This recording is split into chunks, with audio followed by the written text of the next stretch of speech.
Lecture number 11 में बेटा आपका सबका स्वागत है। लेक्चर नंबर 10 तक अपन वेव ऑप्टिक्स में बेसिकली वाईडीएससी इंटरफेरेंस डिफ्रैक्शन वाला पार्ट डिस्कस कर चुके थे बेटा। अब लेक्चर नंबर 11 में रिमेनिंग जो पार्ट है वेव ऑप्टिक्स का वो कवर करेंगे। इसमें बेटा डिफ्रैक्शन में हमने ये डिस्कस किया था कि जब लाइट किसी अपर्चर से गो थ्रू होती है, पास होती है, तो और अपर्चर का जो साइज है वो अगर लाइट की वेवलेंथ के ऑर्डर का है ना, उसकी कंपेरेबल है, तो उस केस में लाइट जो ज्योमेट्रिकल शैडो की तरफ बेंड हो जाती है, तो उससे वो डिफ्रैक्शन हो जाता है, डिफ्रैक्ट हो जाती है लाइट। ठीक है, और उसमें हमने सिंगल स्लिट डिफ्रैक्शन डिस्कस किया था फ्रोनहोफर डिफ्रैक्शन में, जिसमें सेंट्रल मैक्सिमा जो था वहां पर मैक्सिमम इंटेंसिटी मिली थी लाइट की। और आपको याद होगा सेंट्रल मैक्सिमा की जो विड्थ जो थी वो हमने जो फर्स्ट मिनिमा जो था उससे हमने फाइंड आउट की थी। फर्स्ट मिनिमा जो है वो उसकी बाउंड्री पर रहेगा, तो फर्स्ट मिनिमा के बीच में जो है वो सेंट्रल मैक्सिमा लाई करता है बेटा। उसकी हमने एंगुलर पोजीशन फाइंड आउट की, उसकी हमने विड्थ फाइंड आउट की। तो फर्स्ट मिनिमा सबसे मेन खास चीज है। फिर हमने ये भी देखा था कि अगर स्लिट की बजाय अगर आप सर्कुलर अपर्चर कंसीडर करते हो ए डायमीटर का, तो फर्स्ट मिनिमा के लिए एंगुलर पोजीशन साइन थीटा बराबर 1.22 लैम्डा बाय ए के बराबर आया था। ए क्या था? ए था साइज या डायमीटर ऑफ अपर्चर।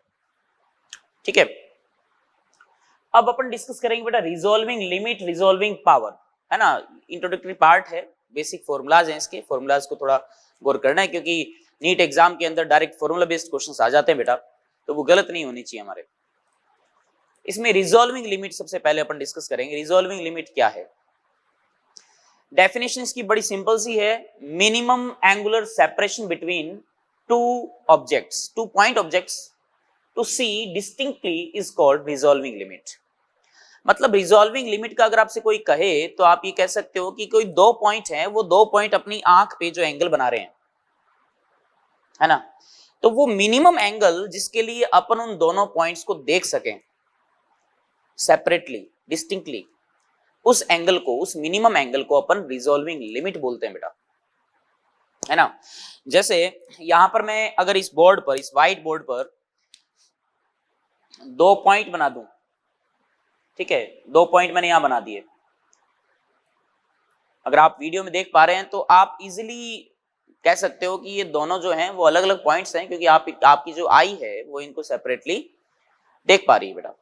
अगर ये दोनों पॉइंट्स एकदम पास हो जाएं, अभी भी आप सेपरेटली दोनों को देख पा रहे हो, ठीक है, तो हमारी जो आई है ना, ये दोनों पॉइंट जो हमारी आंख पर जो एंगल बना रहे हैं दोनों पॉइंट, है ना, उस एंगल पर हमारी आई जो है इन दोनों को रिजोल्व कर पा रही है, अलग अलग देख पा रही है। लेकिन अब मान लीजिए ये दोनों पॉइंट इतना नजदीक हो कि हमारी आई जो है इन दोनों को सेपरेटली नहीं देख पा रही है, ठीक है, तो इसका मतलब हमारी आंख की जो लिमिट है ना, उस लिमिट से भी कम एंगल पे आ गए यहां पर। तो वो मिनिमम एंगल जिसपे हमारी आई देख सकती है, उन दोनों को सेपरेटली देख सकती है, उसको अपन बोल सकते हैं रिजॉल्विंग लिमिट, हमारी आंख के लिए। ऐसे ही अगर मान लीजिए टेलीस्कोप है, माइक्रोस्कोप है, उनके लिए भी वो मिनिमम एंगल होगा, उस एंगल को, उस मिनिमम एंगल को ही जनरली अपन बोलते हैं रिजॉल्विंग लिमिट। ठीक है, रिजॉल्विंग लिमिट बेटा।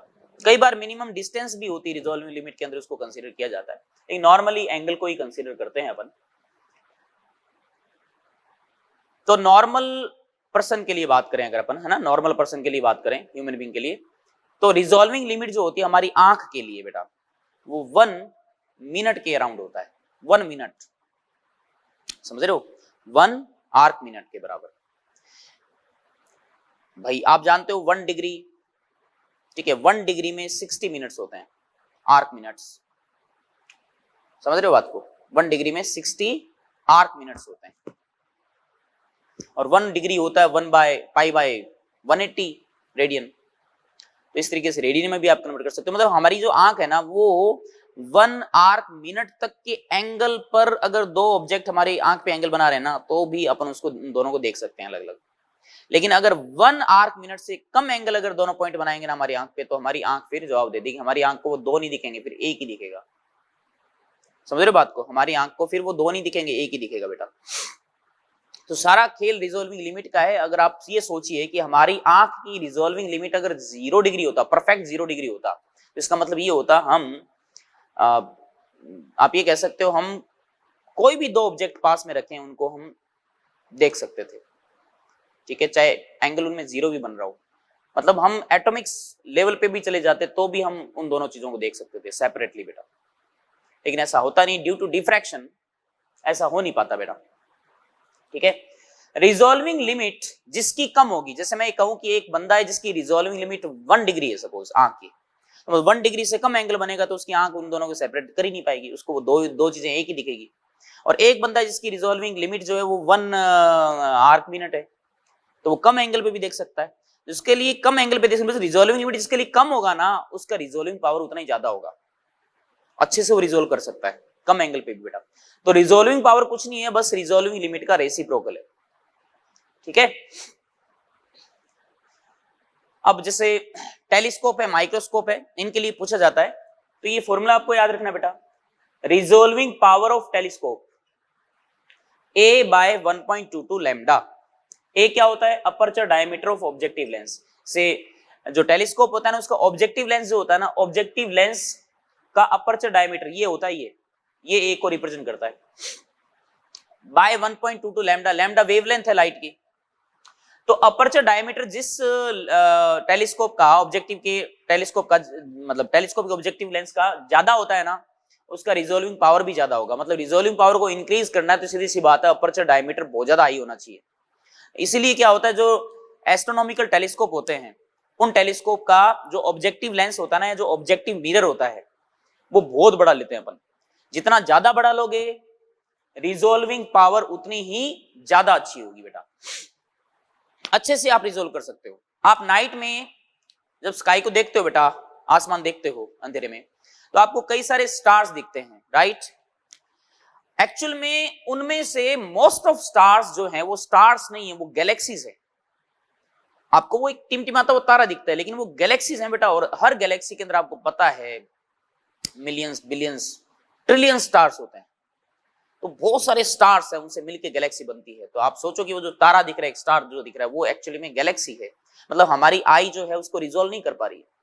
तो उनको अगर रिजोल्व करना है, उनको सेपरेटली आपको देखना है, तो आपको टेलीस्कोप तो लेना ही पड़ेगा, सीधी सी बात है। और टेलीस्कोप वो टेलीस्कोप ज्यादा पावरफुल होता है जिसका अपर्चर डायमीटर ज्यादा होता है बेटा। टेलीस्कोप में मेन जो खास चीज होती है मैग्नीफाइंग पावर, कैपिटल एम, जो आपने रे ऑप्टिक्स के अंदर पढ़ा था वो तो ठीक है, लेकिन उससे ज्यादा इंपॉर्टेंट होती है रिजोल्विंग पावर। रिजोल्विंग पावर अगर टेलीस्कोप की वीक है ना, तो वो टेलीस्कोप हमारे लिए यूजलेस होता है बेटा। मैग्नीफाइंग पावर चाहे कितना ही बढ़ा लो आप, मीनिंग नहीं है उसका। तो रिजोल्विंग पावर अच्छी होनी बहुत जरूरी है टेलीस्कोप के लिए, है ना। तो resolving power for telescope is A upon में 1.22 lambda. Similarly resolving power of microscope, microscope के लिए रिजोल्विंग पावर के लिए फॉर्मूला है, ये आपको याद रखना है, म्यू साइन फाई अपॉन में 0.61 लैम्डा। म्यू साइन फाई मैं बता दूं इसका मीनिंग क्या है। म्यू साइन फाई, ये जैसे ये माइक्रोस्कोप का ऑब्जेक्टिव लेंस है, और हमको मालूम है कि माइक्रोस्कोप में जो ऑब्जेक्टिव लेंस होता है उसके पास में जो ऑब्जेक्ट रखते हैं अपने ऑलमोस्ट फोकल लेंथ की डिस्टेंस पर रखते हैं बेटा। ये फोकल लेंथ के आसपास होती है लेंथ। तो ये जो ऑब्जेक्ट है, ये ऑब्जेक्ट बेटा हमारी इस ऑब्जेक्टिव लेंस पर जो एंगल सबटेंड कर रहा है ना फाई, ये फाई आपको यहां रखना है। और ऑब्जेक्ट और ऑब्जेक्टिव लेंस के बीच में जो लिक्विड भरा हुआ है उसका रिफ्रैक्टिव इंडेक्स है म्यू, ओके, म्यू। तो म्यू साइन फाई को जनरली अपन बोलते हैं न्यूमेरिकल अपर्चर। तो कई बार क्वेश्चन में डायरेक्ट लिखा हुआ आता है कि numerical aperture of microscope is this.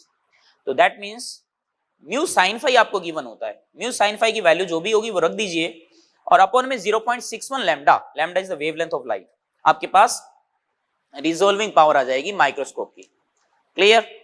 तो इन पर क्वेश्चन सिंपल आते हैं, एकदम सिंपल, कि टेलीस्कोप है, इस वेवलेंथ के लिए रिजोल्विंग पावर इतनी है, तो इस वेवलेंथ के लिए बताइए रिजोल्विंग पावर क्या होगी। तो सिंपल रेशियो ले लो। टेलीस्कोप है, इसका डायमीटर इतना है, इसकी रिजोल्विंग पावर इतनी है, तो बताइए दूसरा टेलीस्कोप लिए इसका डायमीटर इतना है, तो बताइए सेम वेवलेंथ के लिए बताइए रिजोल्विंग पावर क्या होगी। तो सिंपल, मतलब सिंपल रेशियो बेस्ड क्वेश्चन जो है वो आ जाते हैं, ठीक है, और बहुत ही आसान क्वेश्चन होते हैं बेटा। तो ये आपका था resolving power, resolving limit. Next बात करते हैं अपन डॉपलर इफेक्ट पर, ठीक है।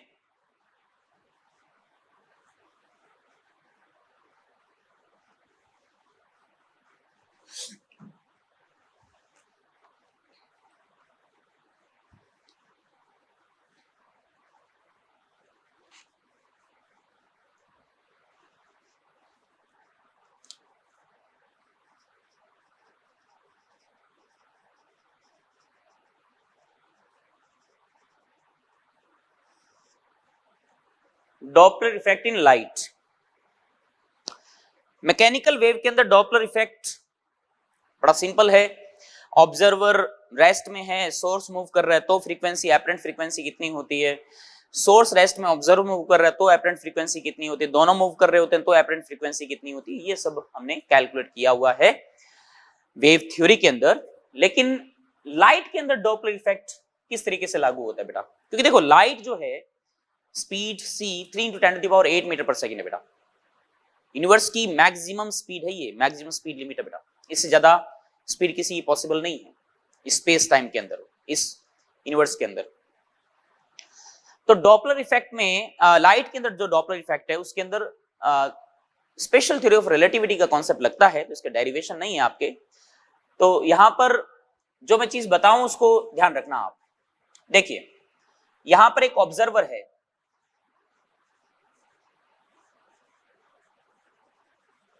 करेक्ट, और ये बेटा एक स्टार है या कोई गैलेक्सी है। स्टार कह सकते हो आप, गैलेक्सी बोल सकते हो, कुछ भी बोलना चाहो बोल सकते हो, राइट। और ये स्टार बेटा सपोज इस ऑब्जर्वर की तरफ मूव कर रहा है किसी स्पीड v से।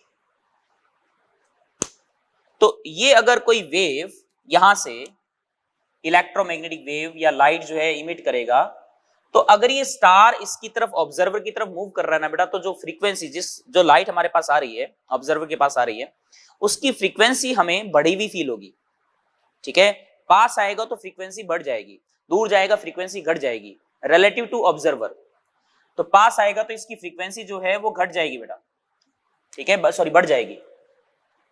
तो इस स्टार से जो लाइट इमिनेट हो रही है इसकी एक्चुअल फ्रीक्वेंसी f0 है या f मान लीजिए, एक्चुअल फ्रीक्वेंसी कितनी f है, और जो ऑब्जर्वर जो फील कर रहा है वो फ्रीक्वेंसी कितनी है इसकी, वो f' है, ठीक है। तो अगर ये स्टार पास आएगा तो फ्रीक्वेंसी इंक्रीज हो जाएगी, और अगर ये दूर जाएगा तो फ्रीक्वेंसी डिक्रीज हो जाएगी। तो एपरेंट फ्रीक्वेंसी जो है f' is equal to f√, ठीक है। ध्यान से देखिएगा, पास आ रहा है फ्रीक्वेंसी बढ़नी चाहिए, c plus v upon c minus v। अगर ये पास आएगा तो फ्रीक्वेंसी बढ़ जाएगी, तो ऊपर प्लस नीचे माइनस, और अगर ये दूर जाएगा तो उस केस में फ्रीक्वेंसी घटनी चाहिए, तो नीचे ऊपर माइनस नीचे प्लस आ जाएगा। और ये अंडर का ध्यान रखना आप, उनको समझ में आ गई बात, ये जरूर ध्यान रखना आप। और अगर आपसे वेवलेंथ पूछे वेवलेंथ कितनी है, एक्चुअल वेवलेंथ मान लीजिए लैम्डा है, और यहां पर जब पहुंचे तो वेवलेंथ कितनी होगी, λ' होगी। तो वेवलेंथ का भी रिलेशन आप दे सकते हो, वेवलेंथ का उल्टा हो जाएगा, λ' बराबर लैम्डा अंडर c, ठीक है। ध्यान देना c अगर ये पास आ रहा है तो वेवलेंथ घट जाएगा, c minus v upon c plus v, और अगर दूर जा रहा है तो वेवलेंथ बढ़ जाएगा, प्लस यहां पे माइनस, करेक्ट, प्लस माइनस रटना नहीं, सिंपल तरीके से ध्यान रखो। पास आ रहा है फ्रीक्वेंसी बढ़नी चाहिए तो ऊपर प्लस आ जाएगा नीचे माइनस आएगा, पास आ रहा है वेवलेंथ घटनी चाहिए, ऊपर माइनस आएगा नीचे प्लस आ जाएगा, वेवलेंथ के लिए अगर आप रिलेट करोगे तो, ठीक है। तो ये रिलेशन है, ये रिलेशन आप यूज करके एपरेंट फ्रीक्वेंसी फाइंड कर सकते हो। अब इसमें केस है, वो केस क्या है, if v is very very less then c, मतलब जो स्टार है ना उसकी स्पीड जो है वो लाइट की स्पीड से कम है, काफी कम है, तो उस केस में अपन अप्रोक्सीमेशन ले सकते हैं। तो जो λ' आपने कैलकुलेट किया है ना, वो λ' की वैल्यू मैं यहां पर डिराइव नहीं करूंगा, λ' की जो भी वैल्यू आएगी, जो चेंज आएगा λ' में, मतलब λ' माइनस लैम्डा, इसको मैं बोलूंगा डेल्टा लैम्डा, और अपॉन में लैम्डा कर दूं तो ये फ्रैक्शनल चेंज आ गया। क्या आ गया, फ्रैक्शनल चेंज, वेवलेंथ के अंदर फ्रैक्शनल चेंज। तो delta lambda upon lambda is equal to v by c। v क्या है, स्पीड ऑफ स्टार, c क्या है, स्पीड ऑफ लाइट। ये ध्यान रखना, ये कब अप्लाई कर सकते हो आप, जब speed of star is less then, very very less then c है, स्पीड ऑफ लाइट से कम है। क्लियर, ओके, अब ये ध्यान रखना कि अगर स्टार ऑब्जर्वर की तरफ मूव कर रहा है तो फ्रीक्वेंसी बढ़ेगी, वेवलेंथ घट जाएगी, है ना। मतलब सीधी सी बात है, ऑब्जर्वर है और ये स्टार है बेटा, और ये स्टार मान लीजिए इस तरफ बढ़ रहा है, तो वेवलेंथ क्या हो जाएगी, डिक्रीज हो जाएगी, वेवलेंथ डिक्रीज होगी। तो विबग्योर में वेवलेंथ सबसे कम किसकी होती है, वोयलेट की होती है, ब्लू की होती है, रेड के कंपेरेटिवली। तो अपन इसको बोलते हैं बेटा रेड, सॉरी वेवलेंथ घट रही है ना, तो इसको बोलेंगे अपने ब्लू शिफ्ट, इसको बोलेंगे ब्लू शिफ्ट। और अगर ऑब्जर्वर से स्टार दूर जा रहा है बेटा, तो वेवलेंथ इंक्रीज हो जाएगी, जो वेव आएगी ना इसके पास, इस वेव की जो वेवलेंथ है वो इंक्रीज हो जाएगी। इंक्रीज बोले तो रेड की तरफ शिफ्ट हो गया, तो इसको बोलेंगे रेड शिफ्ट। ऊपर वाला ब्लू शिफ्ट, नीचे वाला रेड शिफ्ट। समझ में आई बात, ठीक है। और वेवलेंथ में फ्रैक्शनल चेंज अगर आपसे पूछे तो delta lambda upon lambda equals to v by c. ये कब लगाओगे, if v is very very less than c. तो जैसे सिंपल सा क्वेश्चन दूं मैं, if fractional change in a wavelength is 1, find speed of star। कोई स्टार है जो कि मूव कर रहा है और फ्रैक्शनल चेंज लैम्डा के अंदर 1 के बराबर है, तो बताइए स्टार की स्पीड क्या होगी। ठीक है, तो एक चीज देखो, आप अगर फ्रैक्शनल चेंज की बात करें यहां पर, तो डेल्टा लैम्डा अपॉन लैम्डा की वैल्यू 1 दे रखी है, और डेल्टा लैम्डा अपॉन लैम्डा की वैल्यू 1 है, इसका मतलब lambda dash minus lambda is equal to lambda आ गया। तो यहां पर लैम्डा डैश की वैल्यू 2 टाइम्स ऑफ लैम्डा आ गई, है ना, 2 टाइम्स ऑफ लैम्डा। भाई एक चीज यहां पे गौर करो, अगर स्पीड कम है सी के कंपेरेटिवली, बहुत कम है, तो v is very very less than c, तो ये जो रेशियो है ना, रेशियो बहुत कम आएगा। ठीक है, ये ध्यान रखना, ये रेशियो की वैल्यू है ना, ये काफी कम आएगी, वेरी वेरी लेस देन 1 आएगा ये। तो अगर आपको पता लगाना है कि स्टार की स्पीड ऑफ लाइट से बहुत कम है, तो आप इस रिलेशन से पता लगा सकते हो v बाई सी की वैल्यू बहुत कम आनी चाहिए। यहाँ पे डेल्टा लैम्डा बाय लैम्डा जो है v बाई सी है, और हमको ये 1 दे रखा है, इसका मतलब भैया 1 से तो बहुत छोटा नहीं है, ये 1 के बराबर है।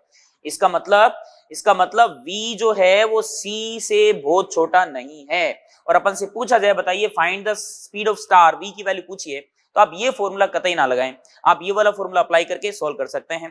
तो अगर अपन सॉल्व करें तो देखो यहां पर क्या वैल्यू आएगी, देखो लैम्डा डैश बराबर लैम्डा, दूर जा रहा है वो, दूर जा रहा है तो c,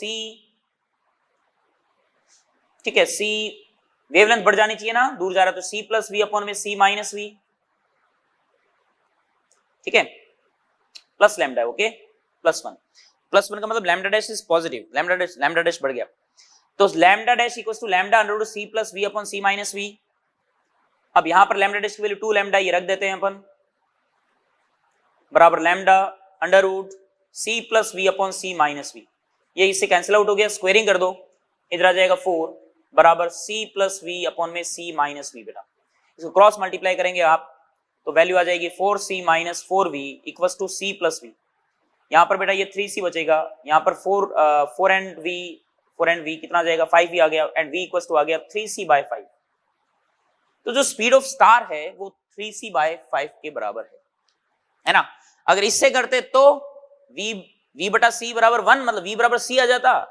स्टार की स्पीड जो है स्पीड ऑफ लाइट के बराबर है, पॉसिबल नहीं है भैया। तो ये ध्यान रखना, ऐसा ऑब्जेक्ट जो मासलेस नहीं है, रेस्ट मास इसका 0 नहीं है, उसकी स्पीड बेटा कभी भी स्पीड ऑफ लाइट के बराबर नहीं हो सकती।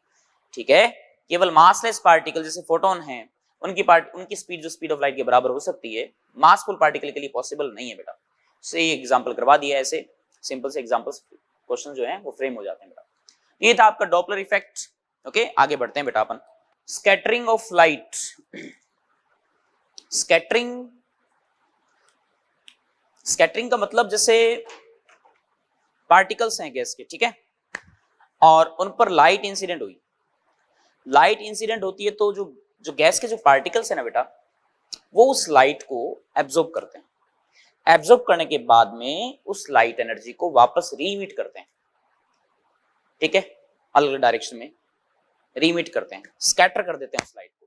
लाइट आई, उस लाइट को स्कैटर कर दिया, फैला दिया हर तरफ, ठीक है, जैसे यहाँ पर ये पार्टिकल्स है, ये गैस के पार्टिकल्स हैं, लाइट रे आई, इससे टकराई, एब्जॉर्ब किया एंड देन फाइनली स्कैटर कर दिया इधर उधर सब तरफ, है ना।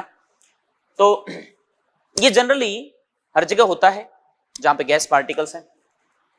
इसमें सबसे फेमस है रेले स्कैटरिंग। स्मॉल गैस पार्टिकल्स जो होते हैं ना, उनमें ये रेले स्कैटरिंग लागू होती है।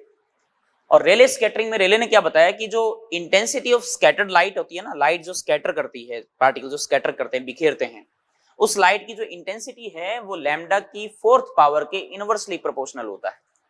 ठीक है, मतलब शॉर्टर वेवलेंथ वाली जो लाइट होगी ना, उसको वो ज्यादा स्कैटर करेगा, ज्यादा फैलाएंगे वो पार्टिकल्स। और लॉन्गर वेवलेंथ के लिए, मतलब रेड के लिए बात करें तो उस लाइट को वो कम स्कैटर करेंगे, कम फैलाएंगे। ठीक है, इसी के कारण हमारा जो स्काई जो है, आसमान का जो कलर है वो ब्लू दिखाई देता है बेटा।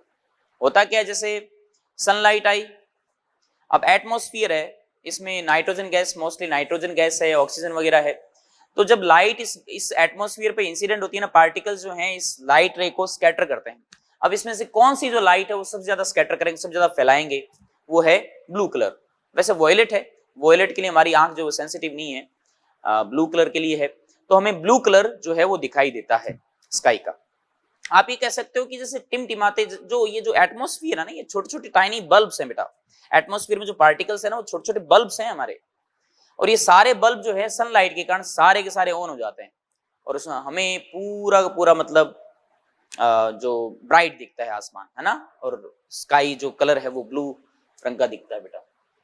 ओके, क्योंकि ब्लू कलर के लिए वेवलेंथ क्या होती है, सबसे कम होती है, तो ज्यादा स्कैटर करता है वो आसमान में, तो इसलिए हमें स्काई कलर ब्लू दिखता है बेटा। अब सूरज जो है, जब सनसेट या सनराइज की बात करें, या जब फुल मून होता है, तो चंद्रमा भी जब उगता है तो भी हमें वो लाल कलर का दिखता है ना, राइज केस में या सेट के केस में। तो ऐसा क्यों, तो सन जो है होराइजन पे आ गया, होराइजन पे आया तो सन से लाइट आ रही है, तो सन से लाइट आएगी, वो लाइट को एटमॉस्फेयर जो है खाएगा और स्कैटर कर देगा, फैला देगा। और उसमें कौन सा जो कलर है उसको कम से कम फैलाएगा, वो है रेड कलर।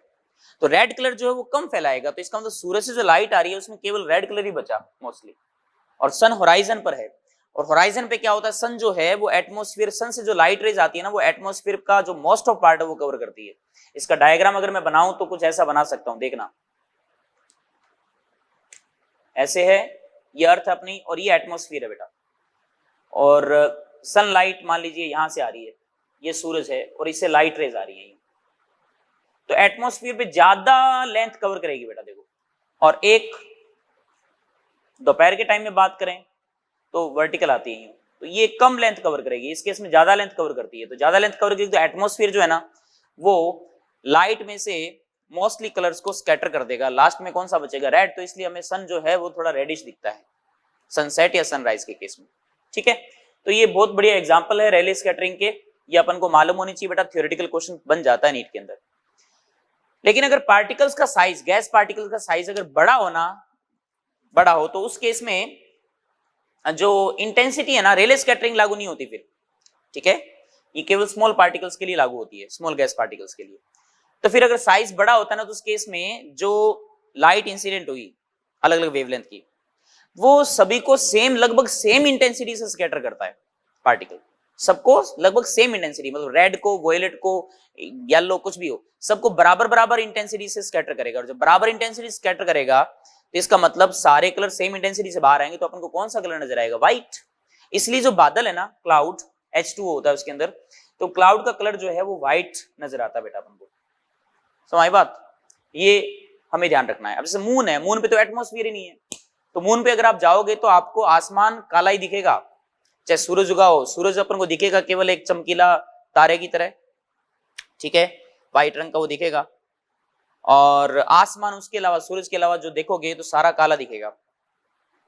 हमारी बात ये है। तो लेकिन अर्थ पे ऐसा नहीं होता है, अर्थ पे ड्यू टू एटमॉस्फेयर अपन को पूरा आसमान चमकता हुआ दिखता है नीले रंग का।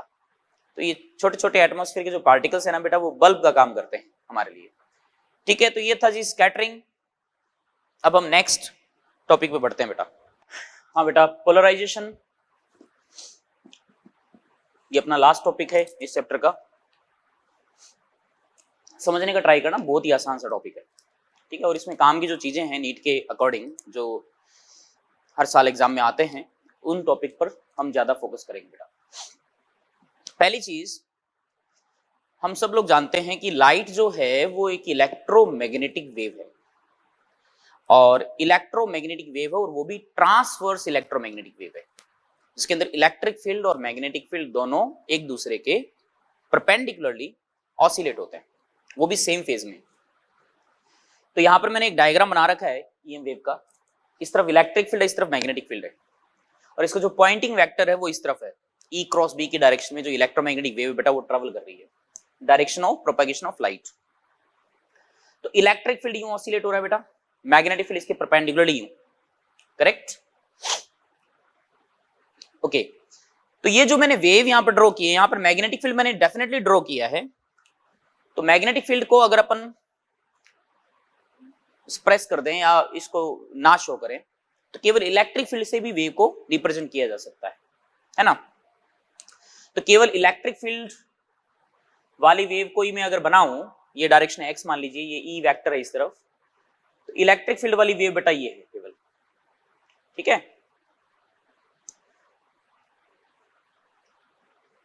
तो आप ये सोचें कि जो इलेक्ट्रिक फील्ड है,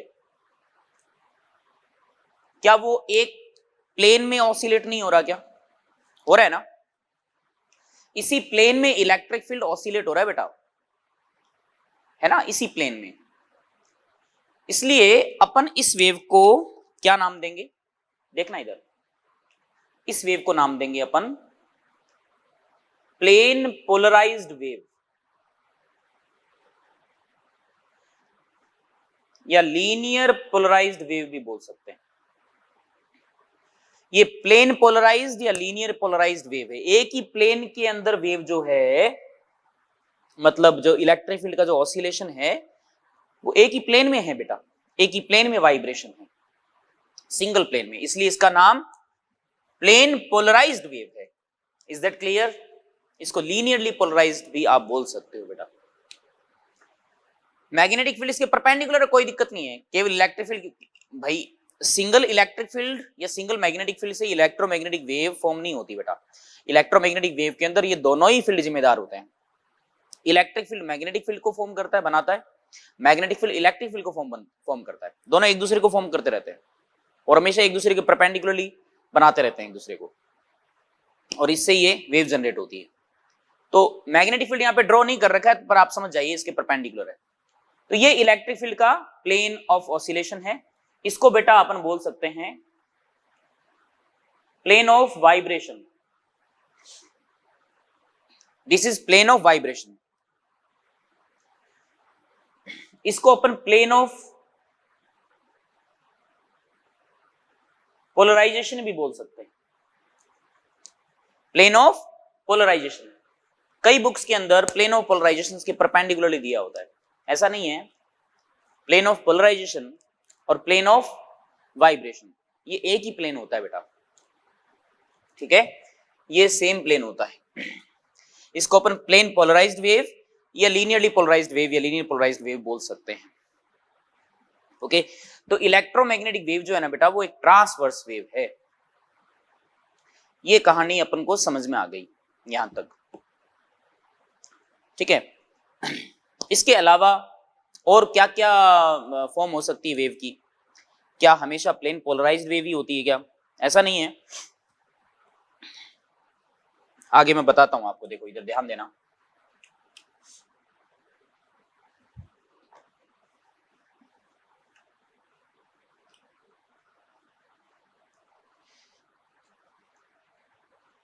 जैसे ये वेव ट्रेवल कर रही है, प्लेन पोलराइज्ड वेव है, राइट, सी स्पीड से इस तरफ ट्रेवल कर रही है। अगर आपसे कोई कहे कि इसकी इक्वेशन लिखो, तो इसकी इक्वेशन ऐसे लिख सकते हैं, E बराबर E naught sine kx minus omega t, है ना। वेक्टर में देखें तो E वेक्टर इस तरफ है, y डायरेक्शन में, ये y डायरेक्शन मान लेते हैं। तो E vector is equal to E naught sine kx minus omega t j cap. तो वेक्टर से ऐसे रिप्रेजेंट कर सकते हो आप इसको, है ना। लेकिन सुपरपोजिशन प्रिंसिपल आप जानते हो, जब एक से ज्यादा वेव्स आपस में मिक्स कर दें, एक से ज्यादा वेव्स जब आपस में मिक्स कर देते हैं अपन, तो जो रिजल्टेंट वेव बनती है, उस रिजल्टेंट वेव के लिए जो एक्चुअल जो डिस्प्लेसमेंट होता है पार्टिकल्स का या इलेक्ट्रिक फील्ड का जो वैल्यू होती है, एक्चुअल वैल्यू जो होती है, रिजल्टेंट वैल्यू जो होती है, वो अपन किस तरीके से रिप्रेजेंट करते हैं एक बार देखना।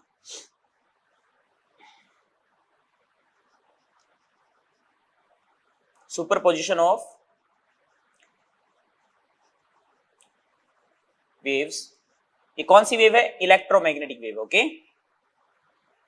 जैसे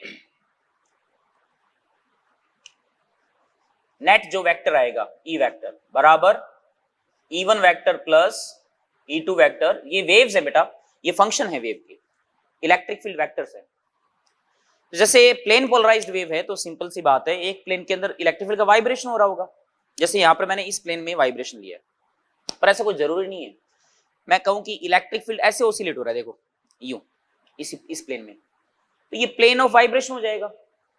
ठीक है, अभी जैसे मैंने डायग्राम में ड्रॉ कर रखा है तो इलेक्ट्रिक फील्ड यूं है, ऐसे भी तो हो सकता है इलेक्ट्रिक फील्ड, मैग्नेटिक फील्ड मत मानिए इसको, मैग्नेटिक फील्ड तो साथ होगा ही होगा इलेक्ट्रिक फील्ड के, उसको एक बार साइड में से निकाल दीजिए। इलेक्ट्रिक फील्ड को सोचो केवल, इलेक्ट्रिक फील्ड का वाइब्रेशन ऐसे है, इसमें डायग्राम में जो मैंने शो कर रखा है, ऐसे ही इलेक्ट्रिक फील्ड इस प्लेन में भी तो वाइब्रेट हो सकता है, ऑसिलेट हो सकता है।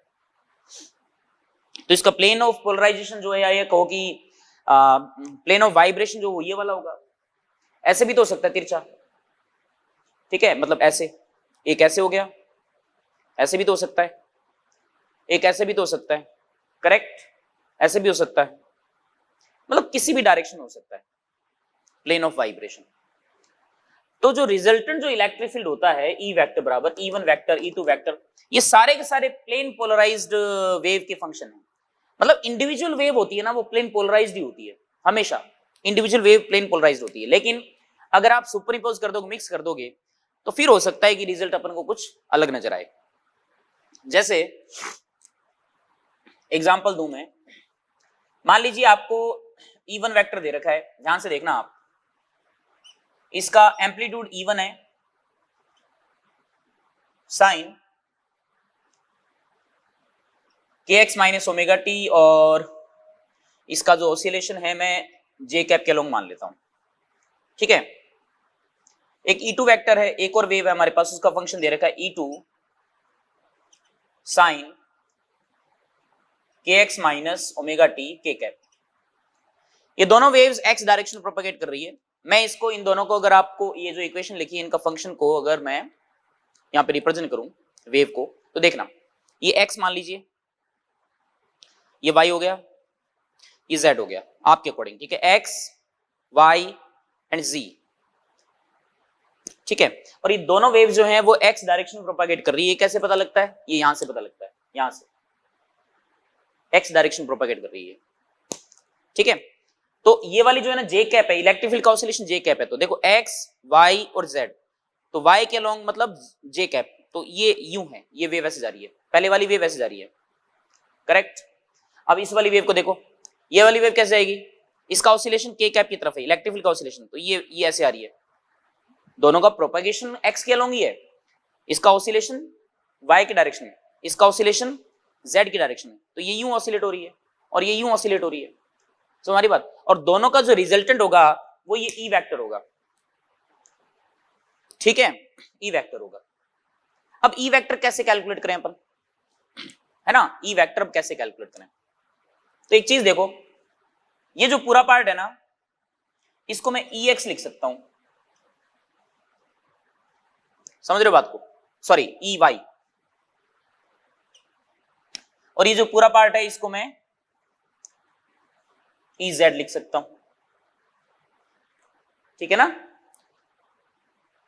या इसको y मान लो, एक काम करो थोड़ा अच्छा रहेगा, इसको y मान लो, इसको z मान लो पूरे को।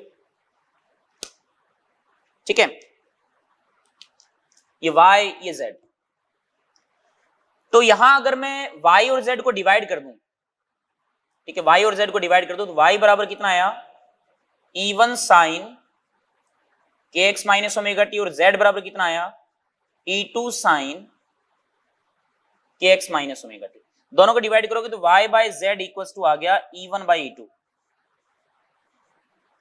ठीक है, मतलब y बराबर आ गया अपने पास E1 by E2 into Z. ये एक्चुअल में देखा जाए तो जो इलेक्ट्रिक फील्ड वेक्टर है ना उसके ऑसिलेशन का की ट्रेजेक्टरी आप ये कह सकते हो, पाथ है।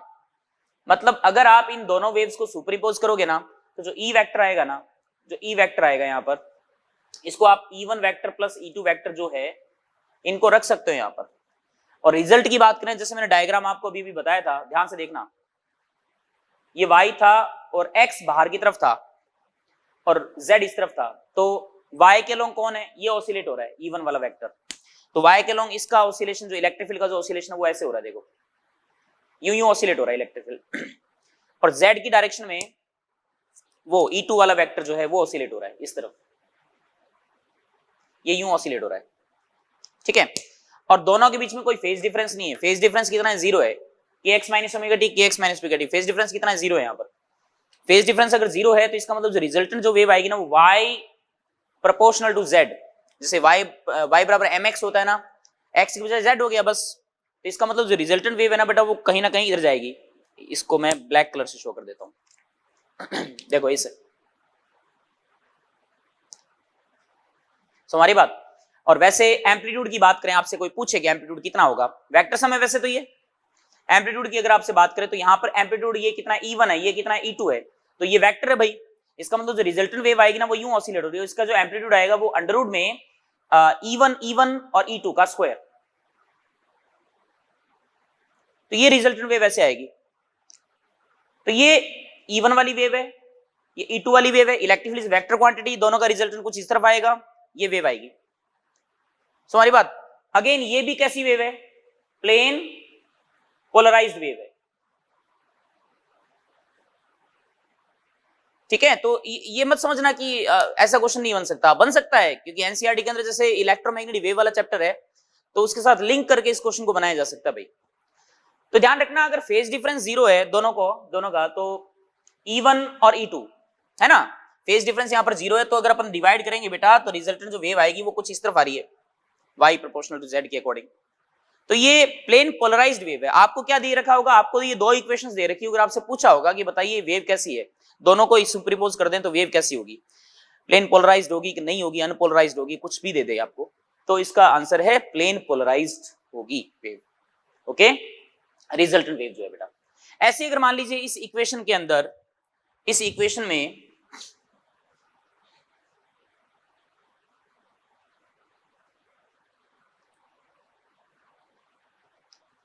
इस इक्वेशन के अंदर जैसे E1 वेक्टर है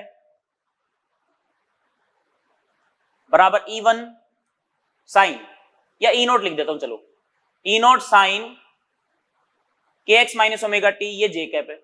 ध्यान से देखना, E2 वेक्टर बराबर आपको दे दिया जाए, ये भी E नोट दे दिया जाए, और ये साइन के x minus omega T plus pi by 2 दे दिया, एक एक कैप, या ये कोस दिया होता, क्योंकि पाई बाय 2 हट जाएगा तो कोस आ जाएगा ना, sine pi by 2 plus theta cos theta होता है, तो यहां कोस दिया होता और के एक्स माइनस ओमेगा टी के कब दिया होता।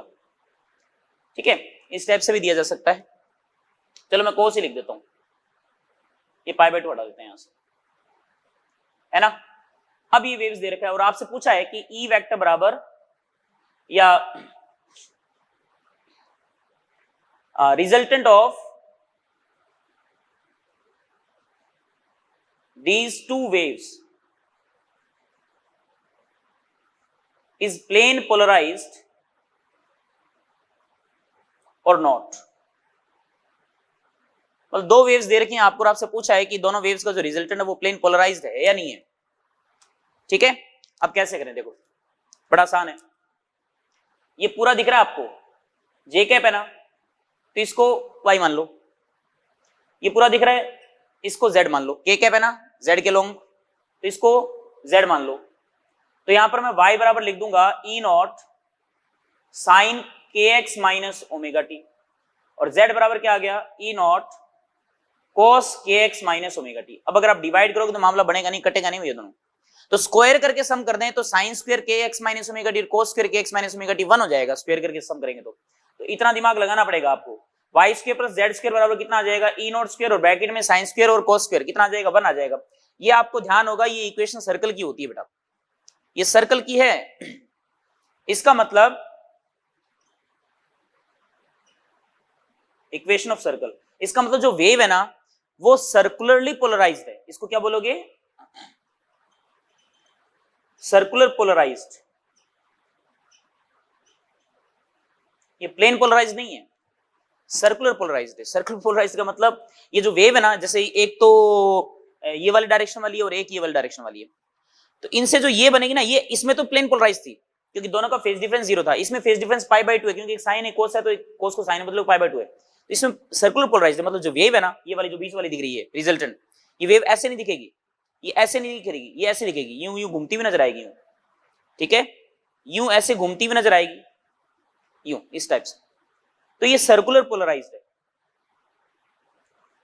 और यहां पर अगर ई नोट सेम था तो सर्कुलर पोलराइज्ड, अगर यहाँ पे E1 आता, यहाँ पे E2 आता ना, तो फिर उस केस में इलिप्टिकल पोलराइज्ड हो जाता है, क्योंकि ये E1 लेके आता डिवाइड में, E2 लेके आता डिवाइड में, फिर इलिप्टिकल पोलराइज्ड हो जाती है, ठीक है। तो अगर आपसे पूछे कि क्या ये प्लेन पोलराइज्ड है, answer is no, plane polarised नहीं होगी भैया, ये सर्कुलर पोलराइज्ड है। तो बेसिक थोड़ा बहुत आइडिया अपन को होना चाहिए, है ना। और वैसे अगर आपसे कोई कहे ना सिंगल जो वेव है, सिंगल वेव है इलेक्ट्रिक फील्ड की, वो हमेशा प्लेन पोलराइज्ड ही होती है। लेकिन अगर उस वेव के अंदर दूसरी वेव्स को मिक्स कर दिया जाए तो फिर भैया देखना पड़ता है कि वेव कैसी होगी। जैसे मैंने यहां पर एग्जांपल लिया, इसमें दो वेव्स मिक्स की लेकिन फिर भी कैसी आई, प्लेन पोलराइज्ड। इसमें दो वेव्स मिक्स की लेकिन कैसी आई, प्लेन पोलराइज्ड नहीं, सर्कुलर पोलराइज्ड आई है ना। अब आप खुद सोचो आप कि जैसे कोई लाइट सोर्स है और उस ऑर्डिनरी लाइट सोर्स है, उससे इलेक्ट्रॉन जो है वो डीएक्साइट, मतलब एटम डीएक्साइट हो रहा है, इलेक्ट्रॉन से डीएक्साइट एनर्जी निकली, वेव निकली, ठीक है। तो एक एटम से जो वेव है सपोज ऐसे आ रही है, उसी टाइम में दूसरे एटम से वेव ऐसे आ रही है, उसी टाइम से तीसरे एटम से वेव ऐसे आ रही है, चौथे से ऐसे आ रही है। तो अब आप ये सोचो कि जो ऑर्डिनरी लाइट सोर्स है उससे जो लाइट आएगी, उसमें भैया इंडिविजुअल जो वेव्स होंगी उनका सुपरपोजिशन कितना कॉम्प्लेक्स होगा। अपन रैंडमली अगर अपने यूं मान ले कि यूनिफॉर्मली डिस्ट्रीब्यूशन है, ठीक है, रैंडम डिस्ट्रीब्यूशन है, तो अपन सिमेट्रिकली ऐसे सोच सकते हैं कि वाइब्रेशन सब तरफ होगा। जैसे मैं ये कहूं वेव लाइट आ रही है आपकी तरफ, तो हो सकता है उसमें वाइब्रेशन ऐसे वाला हो, ऐसे वाला हो, ऐसे वाला हो, ऐसे वाला हो, मतलब मिक्स, हर तरफ वाइब्रेशन इलेक्ट्रिक फील्ड का, यू यू यू यू इस तरीके से सब तरफ का वाइब्रेशन पॉसिबल है। और सब तरफ जो वाइब्रेशन पॉसिबल है, तो इसका मतलब हम क्या कर सकते हैं, उसको क्या बोलेंगे आप, अनपोलराइज्ड लाइट। तो ऑर्डिनरी लाइट सोर्स जो लाइट आ रही है वो कैसी लाइट है, अनपोलराइज्ड लाइट है, क्योंकि उसमें फिक्स्ड डायरेक्शन में कोई वाइब्रेशन नहीं है, सभी डायरेक्शन के अंदर इलेक्ट्रिक फील्ड का वाइब्रेशन है, ठीक है। तो वेव समझ गए आप मेरे हिसाब से। तो ये यूं वाइब्रेशन, यूं वाइब्रेशन, यूं वाइब्रेशन, यूं वाइब्रेशन, तो इलेक्ट्रिक फील्ड का वाइब्रेशन सब डायरेक्शन में है। तो उस अनपोलराइज्ड लाइट को अपन इस तरीके से रिप्रेजेंट करेंगे, देखना आप सब।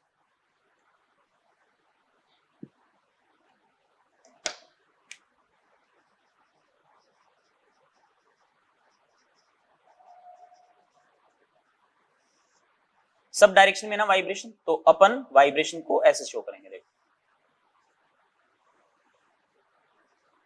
ठीक है, इस तरीके से। चाहो तो एक दो मतलब बहुत सारे बना सकते हो। ये सिंबल है, लाइट कैसे आ रही है, बाहर की तरफ आ रही है या अंदर जा रही है, और ये इलेक्ट्रिक फील्ड का ऑसिलेशन है, ऐसे ऐसे ऐसे ऐसे हर डायरेक्शन में, ठीक है ना। तो ये अनपोलराइज्ड लाइट है।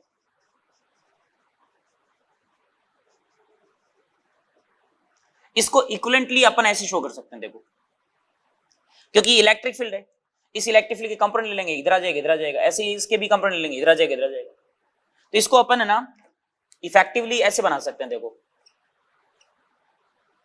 कंपोनेंट लेकर के अपन इफेक्टिव डायग्राम इसका ऐसा शो कर सकते हैं। तो ये अनपोलराइज्ड लाइट की जो इंटेंसिटी है, इंटेंसिटी मैंने आई मान ली,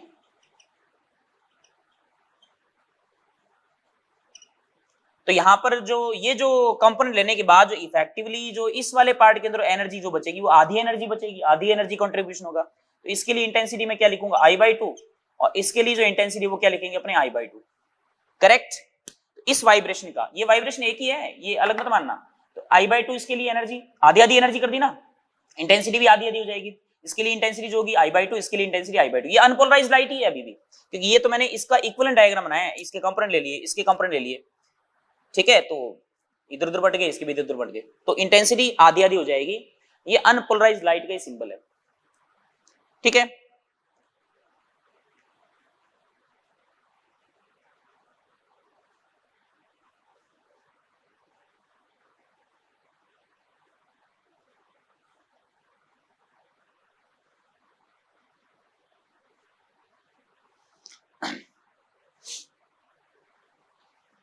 अब मेन मुद्दे पे आते हैं,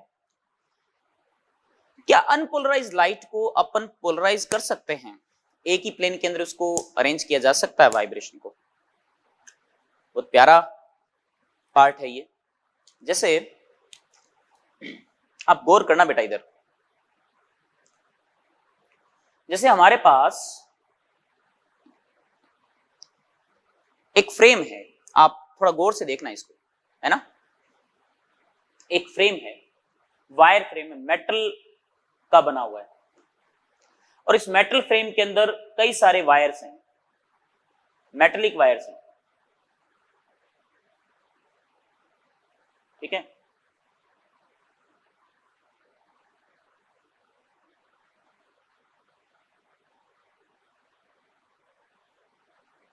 ये सारे मेटल वायर्स हैं,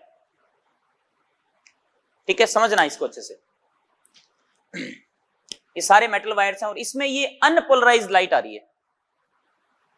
तो अनपोलराइज्ड लाइट का वाइब्रेशन जो इलेक्ट्रिक फील्ड का इफेक्टिवली मैं ऐसे बना रहा हूं, ठीक है। तो इसमें मतलब हालांकि है तो ये इफेक्टिवली मैंने ऐसा बना दिया, तो इफेक्टिवली ऐसे देखो तो इसमें वाइब्रेशन ऐसे है और इसमें वाइब्रेशन ऐसे है। मेटल के अंदर फ्री इलेक्ट्रॉन्स होते हैं, ये हम जानते हैं, और जो फ्री इलेक्ट्रॉन्स है ना, आप थोड़ा देखना, इस मेटल वायर के अंदर जो फ्री इलेक्ट्रॉन्स होंगे, वो फ्री इलेक्ट्रॉन्स इस इलेक्ट्रिक फील्ड के कारण ऑसिलेट होने लगेंगे due to electric force Q × E। तो इलेक्ट्रिक फोर्स के कारण ये इलेक्ट्रॉन्स ऑसिलेट होंगे, तो इलेक्ट्रॉन्स एनर्जी गेन कर रहे हैं, सीधी सी बात है। तो इलेक्ट्रॉन एनर्जी किससे गेन कर रहे हैं? इस इलेक्ट्रिक फील्ड से गेन कर रहे हैं। और इस इलेक्ट्रिक फील्ड से बात करें तो इलेक्ट्रॉन इधर उधर मूव करना चाहिए, लेकिन इधर उधर मूव कर नहीं सकते। क्यों? क्योंकि मेटल वायर के अलोंग ही मूव कर पाएंगे इलेक्ट्रॉन तो ये आपस में मेटल वायर कनेक्टेड नहीं है, तो इलेक्ट्रॉन अगर ये कनेक्टेड होते तो इलेक्ट्रॉन ऐसे भी मूव कर जाता। लेकिन इस इलेक्ट्रिक फील्ड के कारण इस इलेक्ट्रॉन पे फोर्स नहीं लग रहा है, लेकिन इस इलेक्ट्रिक फील्ड के कारण इलेक्ट्रॉन पे फोर्स ऊपर एंड नीचे ऐसे लगेगा। तो ये जो इलेक्ट्रॉन्स है ना, ये ऑसिलेट होंगे, मतलब ये इलेक्ट्रॉन्स एनर्जी गेन कर रहे हैं। तो अब आप ये सोचो कि एनर्जी कौन से कंपोनेंट से, कौन से पार्ट से गेन कर रहे हैं? इस वाले पार्ट से एनर्जी जो है इलेक्ट्रॉन्स को मिल रही है बेटा। तो एनर्जी मिलेगी तो इसका मतलब सीधी सी बात है, ये जो वेव का जो ये वाला पार्ट है ना, ये पार्ट कमजोर होता जाएगा। क्यों? क्योंकि इसकी एनर्जी किसको ट्रांसफर हो रही है? इलेक्ट्रॉन्स को। तो जब मेटल वायर से जब ये वेव बाहर निकलेगी ना, अनपोलराइज्ड लाइट, अनपोलराइज्ड वेव, तो इस वेव का कौन सा कंपोनेंट वीक हो जाएगा? ये वाला कंपोनेंट, ये थोड़ा वीक पड़ जाएगा। इस वाले कंपोनेंट में कोई फर्क नहीं पड़ेगा, क्योंकि उसकी एनर्जी का यूज ही नहीं हुआ है। अगर मैं ऐसे कैसे बहुत सारे फ्रेम एक लाइन में अरेंज कर दूं, बहुत सारे फ्रेम, तो ये वेव यहां थोड़ी बहुत जब गुजरेगी, यहां से निकलेगी, तो ये थोड़ा कंपोनेंट और घट गया, फिर आगे और गुजरेगी और घट जाएगा, आगे और गुजरेगी और घट जाएगा, एंड लास्ट में कई सारे फ्रेम से गुजरने के बाद ये जो कंपोनेंट है ना, ये वाला, ये एकदम खत्म हो जाएगा, और फिर फाइनली कौन सा बचेगा? ये वाला कंपोनेंट। इसका मतलब एक इस डायरेक्शन में जो ऑसिलेशन है वो ऑसिलेशन रह गया, है ना। तो इसका मतलब इसी डायरेक्शन वाला ऑसिलेशन ही बाहर निकलेगा, वेव बाहर निकलेगी, तो अपन ये बोल सकते हैं ये प्लेन पोलराइज्ड वेव बन गई बेटा। समझ हमारी बात। और इस एक्सिस को अपन ट्रांसमिशन एक्सिस बोल सकते हैं। ट्रांसमिशन एक्सिस जिसके अलोंग जो वेव है, जो कंपोनेंट है, वो सही सलामत बचा है, उसके परपेंडिकुलर वाला जो पार्ट है ना, वो खत्म हो गया, वीक हो गया, जीरो हो गया एक तरीके से। समझ आई बात। ये यूज होता है पोलरॉइड के अंदर।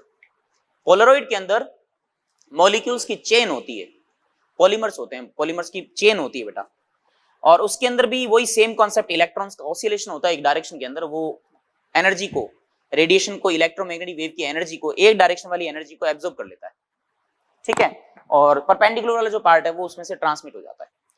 तो जनरली अपन जो ट्रांसमिशन एक्सिस शो करते हैं वो ये वाली शो करते हैं, आप इससे मत समझना, ठीक है। ये तो वायर फ्रेम लिए है मैंने, ये ट्रांसमिशन एक्सिस, तो इसमें से ये जो है वो ट्रांसमिट हो जाएगा एनर्जी के साथ, ठीक है। तो यहां पर अब मैं मेलस लॉ को इंट्रोड्यूस करना चाहता हूं बेटा, आप ध्यान से देखना।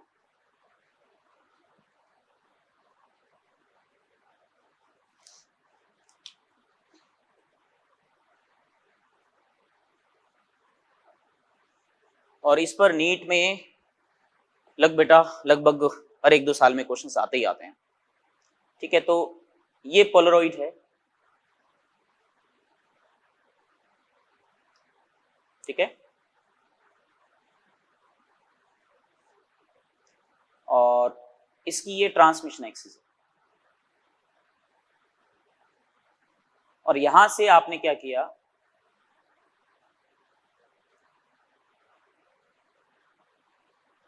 नहीं ट्रांसमिशन एक्सिस इसकी मैं अलग लेता हूं, ये ट्रांसमिशन एक्सिस,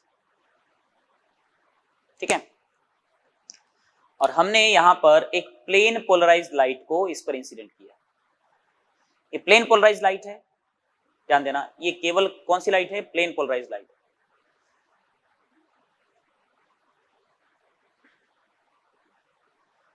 इसकी इंटेंसिटी मान लीजिए आई है, समझ रहे हो। तो ये जब लाइट इससे बाहर निकलेगी, जिसका जो ऑसिलेशन है ना, इस लाइट की इलेक्ट्रिक फील्ड का जो ऑसिलेशन है, वो जो ये ट्रांसमिशन एक्सिस शो कर रही है रेड कलर में, इसी के अलोंग हो जाएगा।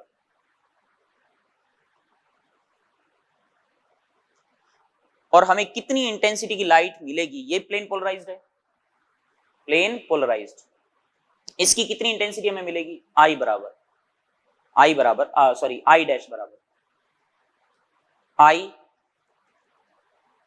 इंटू में कोस स्क्वायर थीटा, और थीटा कौन सा एंगल है, इसके ऑसिलेशन और ट्रांसमिशन एक्सिस के बीच का एंगल है थीटा। तो I dash equals to I cos square theta. अगर आप इसको फ्रंट से देखो ना, तो फ्रंट से आपको ऐसा नजर आएगा, ये है, ठीक है, और जो ऑसिलेशन था ना इलेक्ट्रिक फील्ड का, वो इस प्लेन में था ये, और ट्रांसमिशन एक्सिस जो है ना, ये है, ये देखो इस तरफ। तो जो इलेक्ट्रिक फील्ड मान लीजिए इसका एम्पलीट्यूड ई नोट है, तो ई नोट का कौन सा कंपोनेंट रहेगा, ई नोट कॉस थीटा इस तरफ और ई नोट साइन थीटा इस तरफ, तुम्हारी बात। तो ई नोट साइन थीटा वाला जो ऑसिलेशन है ना, वो तो खत्म हो जाएगा, खा जाएगा, ये केवल और केवल ई नोट कॉस थीटा वाला बाहर आएगा।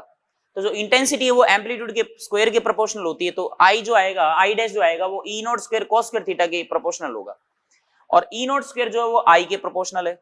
इसका मतलब आई डैश बराबर कितना आ जाएगा, आई कॉस स्क्वायर थीटा। समझ में आ गई बात, ये है, ये मेलस लॉ है बेटा, ठीक है, ये मेलस लॉ। अब इस मेलस लॉ के अंदर जैसे अगर आप दो पोलरॉइड यूज करते हो, ध्यान से देखना,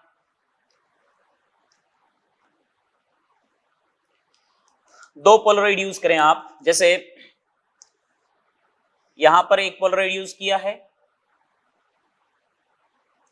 और ये अनपोलराइज्ड लाइट है। अब अनपोलराइज्ड लाइट में इसको अपने साइड से देख रहे हैं, तो एक तो वाइब्रेशन ऐसे हो जाएगा और एक वाइब्रेशन ऐसे हो जाएगा इफेक्टिवली। तो इसके लिए मैं डॉट लगा दिया, यहाँ पर देखो डॉट अगर आपको नजर आ रहा होगा, डॉट का मतलब ऐसे ऐसे ऑसिलेशन हो रहा है, ठीक है, और एरो में ऐसे हो रहा है, तो इसमें इफेक्टिवली वैसे है तो ये वाली वेव है, ये वाली, ठीक है, इफेक्टिव डायग्राम तो आप सीख ही गए ना, तो उसको इक्विवेलेंटली ऐसा शो कर सकते हैं अपन। और इस पोलरॉइड की जो ट्रांसमिशन एक्सिस है वो ये वाली है, इसको रेड से ही अपन शो कर देते हैं, ठीक रहेगा। तो ये ट्रांसमिशन एक्सिस है बेटा, ये पोलराइजर है, इसको क्या बोलेंगे, पोलराइजर। फिर आगे जाने के बाद एक और पोलरॉइड हमने यूज किया, और इसकी जो ट्रांसमिशन एक्सिस है वो कुछ एंगल पर है, ये लो, ये आ गई, ठीक है। मतलब पहले वाले से अपन कह देते हैं कि ये थीटा एंगल पर है, समझ गई बात। ये तो हो गया पोलराइजर, और ये हो गया बेटा एनालाइजर। पोलराइजर एनालाइजर, इससे एनालाइज करेंगे अपन, हमारी आंख जो यहां पर है, इंटेंसिटी यहां पर ऑब्जर्व करेंगे। तो एक बात बताइए, यहां पर ऑसिलेशन कैसे है, इस पार्ट में ऑसिलेशन ऐसे है, देखो यूं, करेक्ट, ये वाला ऑसिलेशन हो रहा है और एक ये वाला ऑसिलेशन हो रहा है, ठीक है, दोनों है। तो ये जब लाइट इसमें से पार होगी तो ट्रांसमिशन एक्सिस वाला जो पार्ट है वो तो पार हो जाएगा और उसके परपेंडिकुलर वाला ब्लॉक हो जाएगा। ये वाला ब्लॉक हो जाएगा तो केवल और केवल अपन को कौन सी लाइट मिलेगी बेटा? ये वाली। देखो डॉट वाला खत्म हो गया, यहाँ पे डॉट खत्म हो गया। इंटेंसिटी पूरी इसकी आई थी या आई नॉट मान लो, तो हाफ ऑफ एनर्जी का कंट्रीब्यूशन होगा इसमें आई नॉट बाई टू, इस डॉट वाले में भी आई नॉट बाई टू। तो डॉट वाला तो यहाँ पर खत्म हो चुका है, केवल क्या बचेगा? आई नॉट बाई टू। तो यहाँ पर जो इंटेंसिटी मिलेगी अपन को आई नॉट बाई टू मिलेगी, आधी इंटेंसिटी मिलेगी लाइट की। फिर आगे देखा जाए तो ट्रांसमिशन एक्सिस थोड़ा एंगल थीटा पे रोटेट कर दिया आपने। अब लाइट अपन को अगेन प्लेन पोलराइज्ड है, ये भी प्लेन पोलराइज्ड है, प्लेन पोलराइज्ड, ये भी प्लेन पोलराइज्ड है, थोड़ा तिरछी आ जाएगी, करेक्ट। तो अब इसकी इंटेंसिटी यहां पर जो लाइट मिलेगी इसकी इंटेंसिटी कितनी होगी? आई बराबर यहां की इंटेंसिटी या आई डैश बोलो, आई डैश बराबर यहां वाली इंटेंसिटी आई इंटू में कोस स्क्वायर थीटा। तो आई डैश बराबर आ गया, और आई की वैल्यू कितनी है? आई नॉट बाई टू है, तो I naught by two cos square theta. ये लो, अगर थीटा की वैल्यू 90 कर दें तो थीटा की वैल्यू 90 कर दोगे तो कोस 90 जीरो हो जाएगा। इसका मतलब अगर इसकी ट्रांसमिशन एक्सिस और इसकी दोनों एक दूसरे के परपेंडिकुलर हो, ऐसे हो परपेंडिकुलर, तो उस केस में हमें यहां जो लाइट मिलेगी बाहर आने वाली लाइट, उसकी इंटेंसिटी जीरो हो जाएगी। दो पोलरॉइड को अगर अपन मतलब क्रॉस अरेंजमेंट में रखें, ऐसे दो पोलरॉइड को अगर यूं रखें अपन, तो अपन को लाइट नहीं दिखेगी बेटा, अंधेरा दिखेगा अगर वो पोलरॉइड अच्छे क्वालिटी के हैं तो। और अगर थीटा जीरो कर दिया तो कोस 0 1, तो आई डैश बराबर आई नॉट हो जाएगा। तो आधी इंटेंसिटी की लाइट जो है वो बाहर आ जाएगी इसमें से। समझ में आई बात? अच्छा, इसको अगर मैं रोटेट करूं तो पोलराइजर को, तो इससे कोई फर्क नहीं पड़ेगा क्योंकि intensity I naught by two ही आएगी, क्योंकि अभी ट्रांसमिशन एक्सिस में ये है, तो यहां से जो अनपोलराइज्ड लाइट आ रही है वो तो यूं आ रही है, और इस जो पोलराइजर जो है इसमें ट्रांसमिशन एक्सिस ये वाली है, तो इसी के along he I naught by to आएगा। अगर इसकी ट्रांसमिशन एक्सिस ये बना दूं मैं, तो इसके according I naught by two आ जाएगा। समझ बात? तो वो तो वाइब्रेशन जो है इलेक्ट्रिक फील्ड का, वो इस रेड लाइन या ट्रांसमिशन लाइन या ट्रांसमिशन एक्सिस के अकॉर्डिंग ये इसका वाइब्रेशन बचेगा बेटा। ठीक है, तो इसके क्वेश्चन है वो अपन एक दो क्वेश्चन इसके देख लेंगे, बाकी ये बेसिक सा पार्ट है, इसमें से क्वेश्चन बन जाते हैं बेटा। एक और है जिसमें ब्रूस्टर एंगल, वो भी अपन डिस्कस कर लेते हैं यहां पर।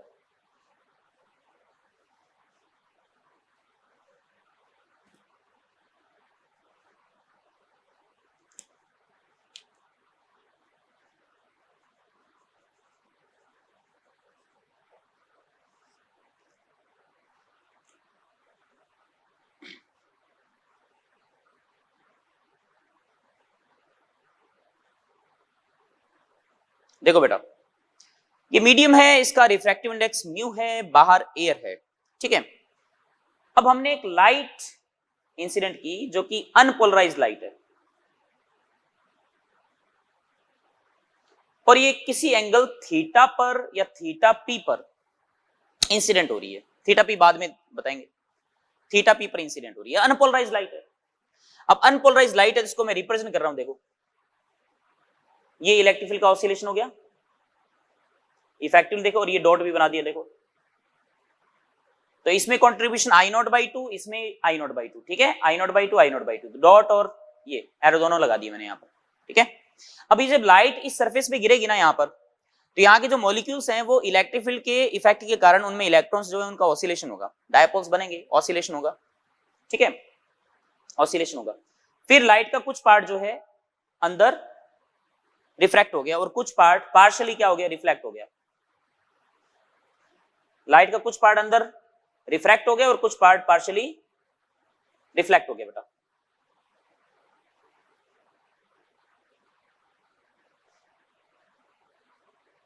ठीक है, अगर रिफ्लेक्टेड रे एंड रिफ्रैक्टेड रे, ध्यान देना, रिफ्लेक्टेड रे एंड रिफ्रैक्टेड रे म्यूचुअली परपेंडिकुलर है ना, एक दूसरे के साथ 90 डिग्री एंगल बना रही है, तो उस केस में ये जो रिफ्रैक्टेड रे है ना, ये पोलराइज्ड होती है, प्लेन पोलराइज्ड। ये रिफ्लेक्टेड रे प्लेन पोलराइज्ड होगी, और इसमें जो वाइब्रेशन है ना इलेक्ट्रिक फील्ड का, वो बेटा इस सरफेस दिख रही है आपको, ये सरफेस, ये इंटरफेस सरफेस, सरफेस के अलोंग वाइब्रेशन बचता है केवल। देखो ये जो डॉट बना रहा हूं, केवल इसी डायरेक्शन में ही वाइब्रेशन बचता है, ये परफेक्टली प्लेन पोलराइज्ड होती है। और जो ट्रांसमिट हो जाती है, जो रिफ्रैक्ट हो जाती है ना, उसमें वो पार्शियली पोलराइज्ड होती है, मतलब आप उसको अनपोलराइज्ड बोल दें तो ठीक रहेगा, ठीक है, पार्शियली पोलराइज्ड होती है बेटा। मतलब इसका जो इस वाली वेव का जो ये वाला पार्ट है ना, ये जो वाइब्रेशन है, क्योंकि अगर ये अनपोलराइज्ड होती तो ये वाला वाइब्रेशन भी होता है इसके अंदर, है ना, ये वाला वाइब्रेशन भी होता, तो ये वाला वाइब्रेशन इसमें खत्म हो गया बेटा एक तरीके से। जो मॉलिक्यूल्स है ना, जो एटम्स हैं, वो एटम्स जो हैं एक तो इस ऑसिलेशन के कारण यूं ऑसिलेट होंगे, करेक्ट, यूं ऑसिलेट होंगे बेटा। तो वो जब भी पार्टिकल, जब भी मॉलिक्यूल या एटम के अंदर इलेक्ट्रॉन, इस पर इलेक्ट्रिक फील्ड यूं जब इंसिडेंट होता है ना, जैसे ये इलेक्ट्रॉन है, इस पे इलेक्ट्रिक फील्ड यूं इंसिडेंट हुआ, तो इलेक्ट्रिक फील्ड इंसिडेंट होने के कारण ये जो इलेक्ट्रॉन है ना, ये इलेक्ट्रॉन भी इस इलेक्ट्रिक फील्ड के कारण यूं ऑसिलेट होता है।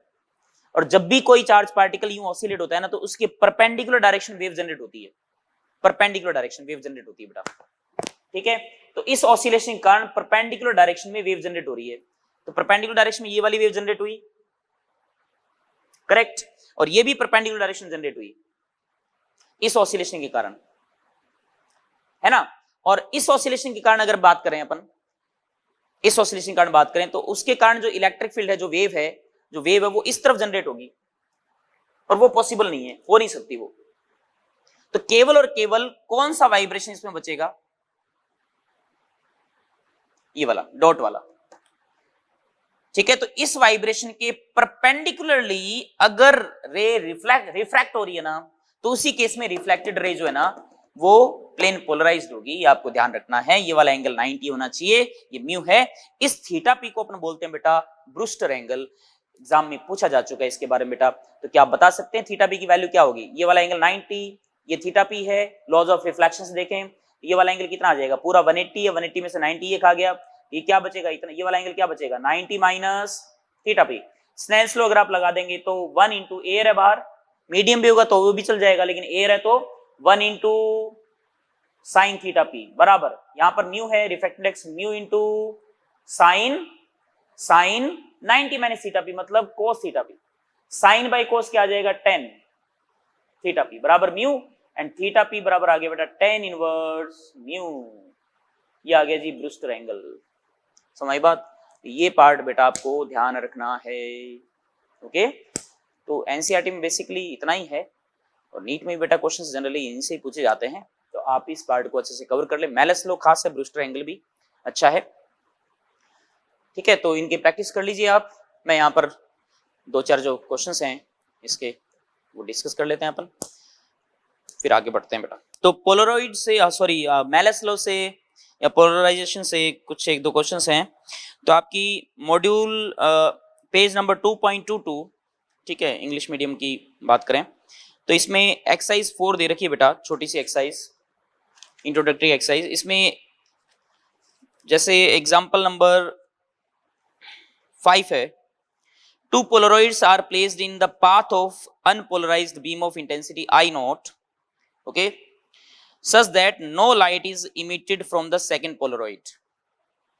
If a third Polaroid whose polarization axis makes an angle theta with the polarization axis of the first Polaroid is placed between these Polaroids, then the intensity of light emerging from the last Polaroid will be, ठीक है। जो question मैंने समझा है उसको मैं यहाँ पे ड्रॉ करूं। ये कह रहा है बेटा कि एक पोलराइड ऐसे है, एक पोलराइड ऐसे है, और यहां से आपने एक अनपोलराइज्ड लाइट ले ली, ठीक है, और इंटेंसिटी मान लीजिए इसकी आई नोट है, ओके। अनपोलराइज्ड लाइट की इंटेंसिटी आपको दे रखी है आई नोट। ये प्लीज केयरफुली पढ़ा करें इसको, पोलराइज्ड लाइट की है, अनपोलराइज्ड लाइट की है। तो अनपोलराइज्ड लाइट की इंटेंसिटी आई नोट दे रखी है, और इसकी जो ट्रांसमिशन एक्सिस या जो पोलराइजेशन एक्सिस है वो ये वाली है। तो केवल और केवल ये वाला पार्ट इसमें से क्रॉस होगा, केवल आई नोट बाई 2 जो है इंटेंसिटी की जो लाइट है वो बाहर आएगी। और आपको कह रहा है कि ये दूसरा पोलराइड इस तरीके से आपने रखा हुआ है जिससे कि लाइट आ ही नहीं रही है बाहर। इसका मतलब इसकी जो ट्रांसमिशन एक्सिस है वो पक्का इस लाइन से कितना एंगल बना रही होगी 90 डिग्री। 90 बनाएगी तो सीधी सी बात है cos 90 0 हो जाएगा, और यहाँ पर कोई लाइट नहीं आएगी अपने पास, ठीक है। ये इसने पहला अरेंजमेंट दे रखा है। अब ये कह रहा है कि इनके बीच में एक और पोलराइड अपन सेट कर देते हैं, ठीक है।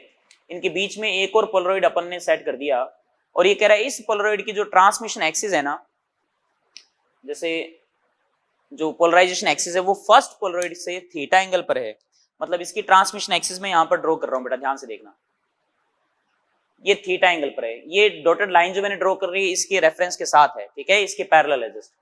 अब आप ये बताइए, यहां तक तो आई नॉट बाई 2 इंटेंसिटी की लाइट आ गई थी। अब अगर ये थीटा एंगल पे इंक्लाइंड है, इसका मतलब इससे बाहर निकलने के बाद लाइट का जो इलेक्ट्रिक फील्ड है ना, जो इलेक्ट्रोमैग्नेटिक का इलेक्ट्रिक, वो भी थीटा एंगल पर झुक जाएगा और उस ऐसे ऑसिलेट होगा। अब इसकी इंटेंसिटी इजीली फाइंड कर सकते हैं, मेलस लॉ लगाएंगे अपन। यहां वाली इंटेंसिटी पता है तो लिख दो आई नॉट बाई 2 इंटू में कॉस स्क्वायर, एंगल कितना है थीटा, कॉस स्क्वायर थीटा। ये लो, यहां वाली इंटेंसिटी आ गई, इसको मैंने I1 लिख दिया यहां पर, ठीक है। तो I1 बराबर आ गया I naught by 2 cos square theta. अब ये लाइट इधर जाएगी। अब आप ये बताएं कि इसकी ट्रांसमिशन एक्सिस, इस सेकंड पोलराइड की ट्रांसमिशन एक्सिस ये वाली है, तो इसकी ट्रांसमिशन एक्सिस से थर्ड पोलराइड की transmission axis 90 minus theta angle बनाएगी, ठीक है। तो ये मैं यहां पर ड्रॉ कर देता हूं, देखो इस एकदम जस्ट इसके पैरेलल। तो अब ये वाला जो एंगल है, ध्यान से देखना, ये वाला एंगल 90 माइनस थीटा बचेगा। अब जब 90 माइनस थीटा बचेगा तो 90 तो नहीं है ना, 90 माइनस थीटा, इसका मतलब इससे निकलने के बाद लाइट जो है ना यूं ऑसिलेट होगी। अब ये जो इंटेंसिटी है ये I2 मान लीजिए, और I2 जो है मेलस लॉ के अकॉर्डिंग देखें तो I2 बराबर I1 इंटू में कॉस, यहां पे 90 माइनस थीटा है ना, स्क्वायर ऑफ 90 माइनस थीटा, ठीक है, cos square of 90 minus theta. तो यहां पर I2 बराबर आ गया I1 की वैल्यू हमारे पास है बेटा I not by 2 cos square theta, और ये cos square 90 minus theta, cos 90 minus theta sine theta होता है, तो ये साइन स्क्वायर थीटा हो गया। लो आ गया आंसर। इसको भी सिंगल आप ऐसे कन्वर्ट कर सकते हो, I not by 2 sine theta cos theta का होल स्क्वायर है ये, तो एक काम करो, साइन थीटा कॉस थीटा ऊपर 2 का मल्टीप्लाई कर दो, नीचे भी 2 का मल्टीप्लाई कर दो, स्क्वायर कर दो, चलेगा। यहाँ 2 साइन थीटा कॉस थीटा को आप क्या लिख सकते हो, साइन 2 थीटा लिख सकते हो, और नीचे 2 का स्क्वायर 4 हो जाएगा, 4 इंटू 2 8 हो जाएगा, तो वैल्यू कितनी आ जाएगी आई नॉट बाई 8, या आ जाएगा साइन स्क्वायर 2 थीटा। तो इतनी इंटेंसिटी की लाइट बाहर आएगी, ठीक है।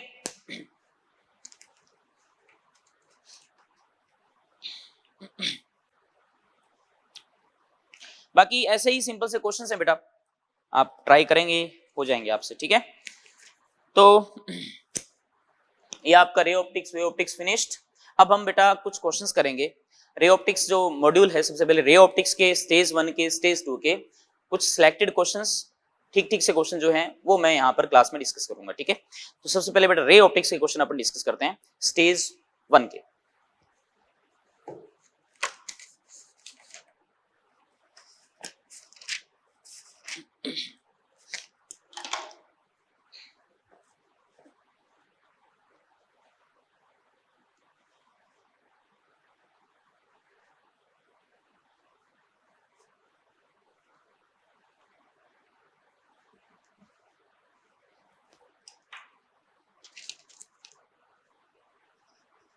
रे ऑप्टिक्स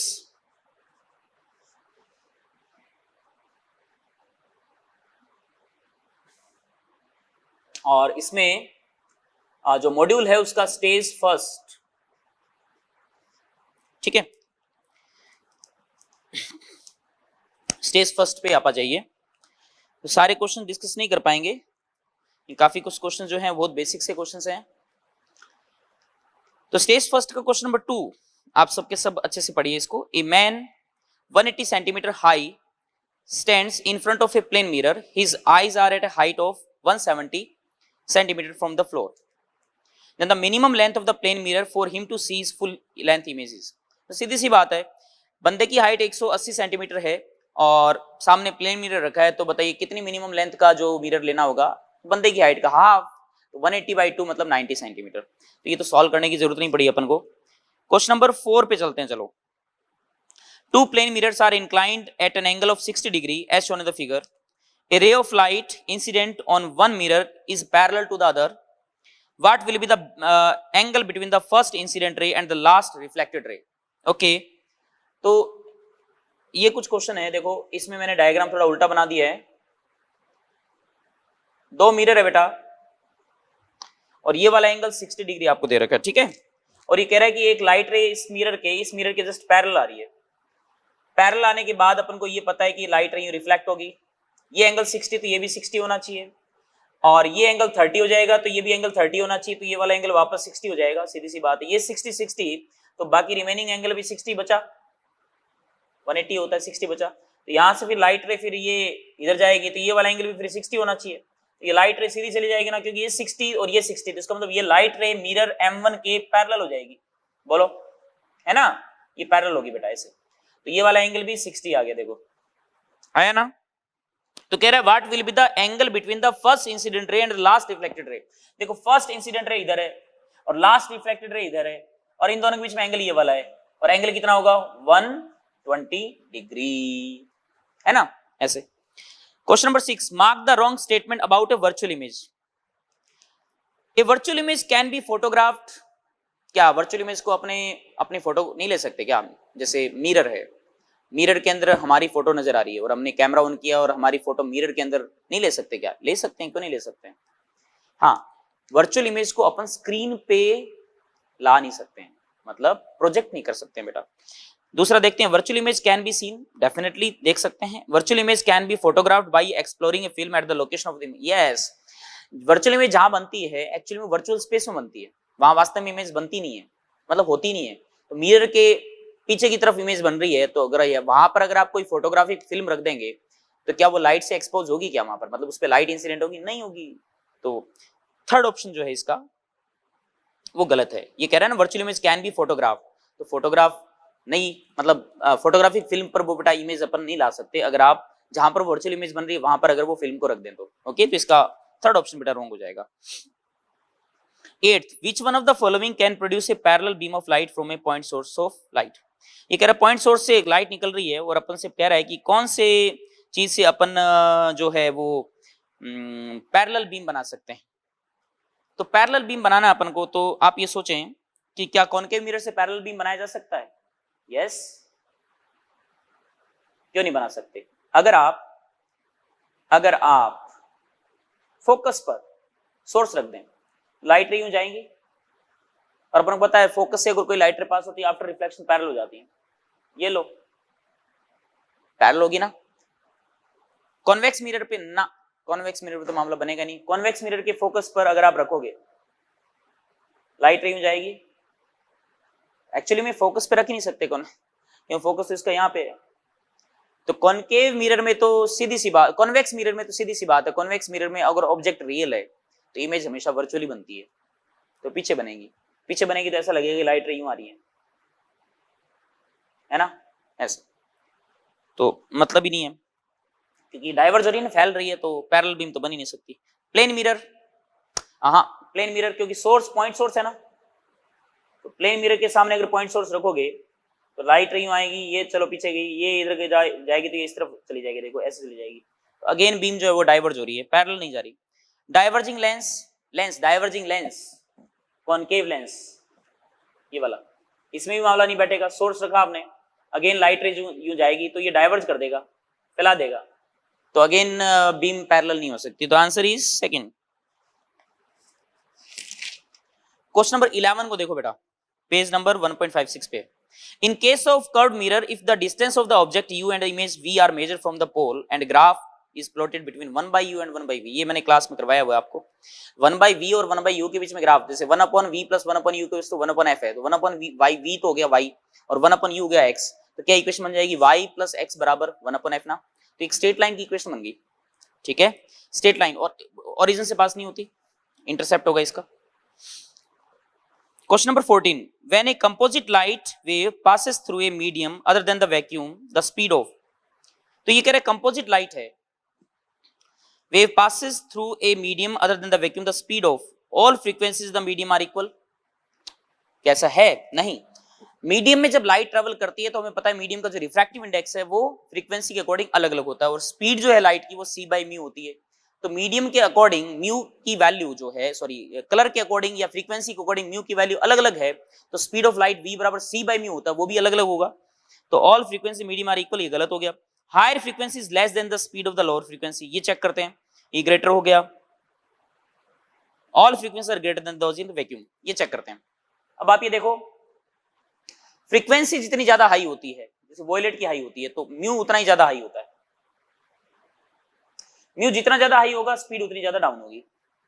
v बराबर c बाई म्यू, f ज्यादा म्यू ज्यादा तो c बाई म्यू कम हो जाएगा, स्पीड कम हो जाएगी। तो इसका मतलब higher frequency is less than the speed of lower, higher frequency is less than the speed of lower frequency. Yes सही है।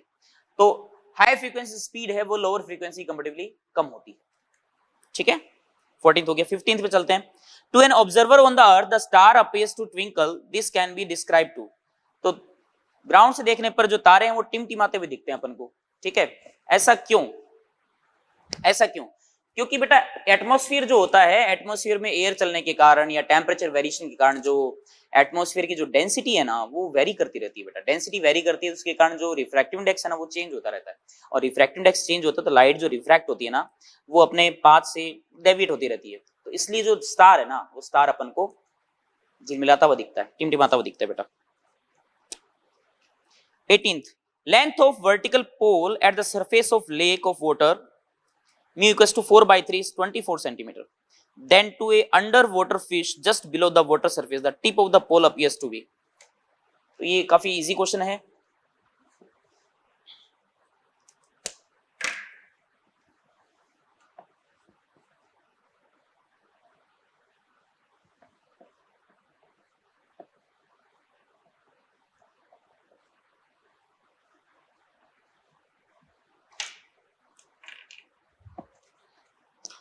मतलब ये कह रहा है कि पानी के ऊपर एक पोल है, इसका जो टॉप मोस्ट पॉइंट है पोल का वो पानी से 24 सेंटीमीटर ऊपर है और एक फिश अंदर, म्यू आपको दे रखा है, ये हाइट एच आपको दे रखी है, मतलब 24 है। तो सीधी सी बात है एपरेंट हाइट कितनी आ जाएगी? पानी के अंदर से देखोगे तो म्यू एच हो जाएगा ये, और म्यू की वैल्यू कितनी है? 4/3 है। तो कितनी हाइट पे नजर आएगा? 4/3 इंटू एच, और एच की वैल्यू 24। ये काटो बेटा इससे, तो ये कितना आ गया? 8 into 4, 32 centimetre above the surface. 19वां प्रश्न 19th, when a light ray enters a refracting medium it is found that the magnitude of angle of refraction is equal to, ठीक है, magnitude of the angle of refraction is equal to the half the angle of reflection.